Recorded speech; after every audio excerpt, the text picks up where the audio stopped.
Dans un peu plus de 15 heures maintenant, le Français Patrick Baudry va enfin réaliser son rêve, voler dans la navette spatiale américaine Discovery. C'est pour lui le résultat d'années d'efforts et d'entraînement.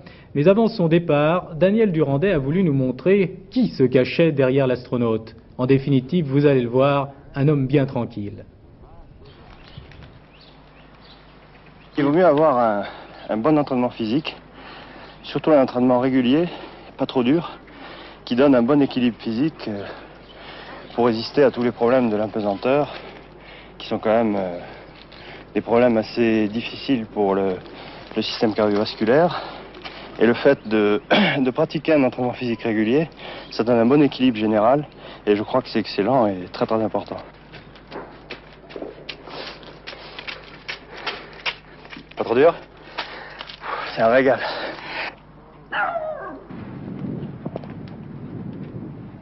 Vous êtes fier d'être militaire? Ah, très fier, oui. Oui, je crois que là, c'est absolument aucun doute là-dessus. L'armée, c'est ma famille. Moi, j'étais en unité opérationnelle jusqu'à l'âge de 31-32 ans. Et ça a été les meilleures années de ma vie.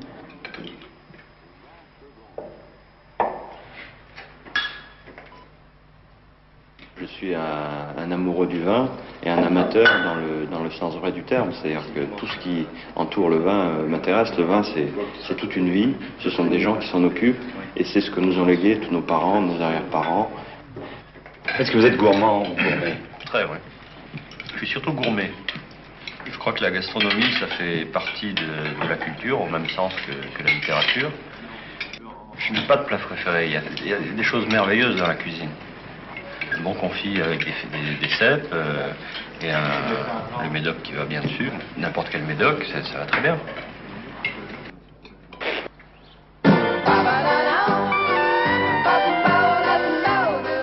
Tintin, pour moi, c'est une grande partie de ma jeunesse. Je veux dire, j'ai beaucoup de souvenirs où Tintin était présent, comme beaucoup d'entre nous. Beaucoup de souvenirs avec les copains, les cousins, les parents, l'oncle, la tante. On se battait pour avant d'aller se coucher, prendre le Tintin qui venait de sortir. Sinon, qu'est-ce que vous aimez dans la littérature française ou étrangère? J'ai eu une époque où je dévorais Balzac. Et dans la lecture étrangère, je crois que Arthur Clarke est vraiment l'auteur que je trouve le plus fantastique.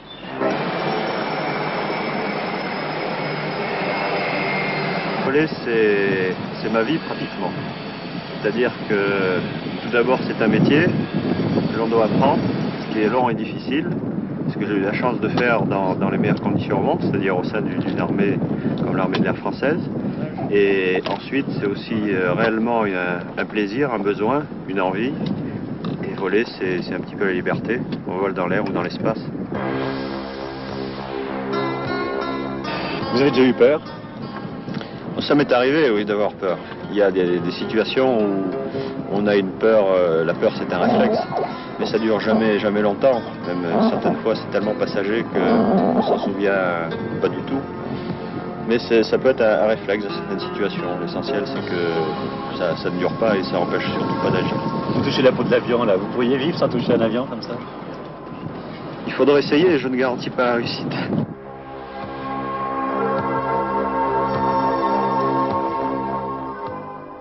Le décollage est prévu pour demain, 13h30, heure de Paris.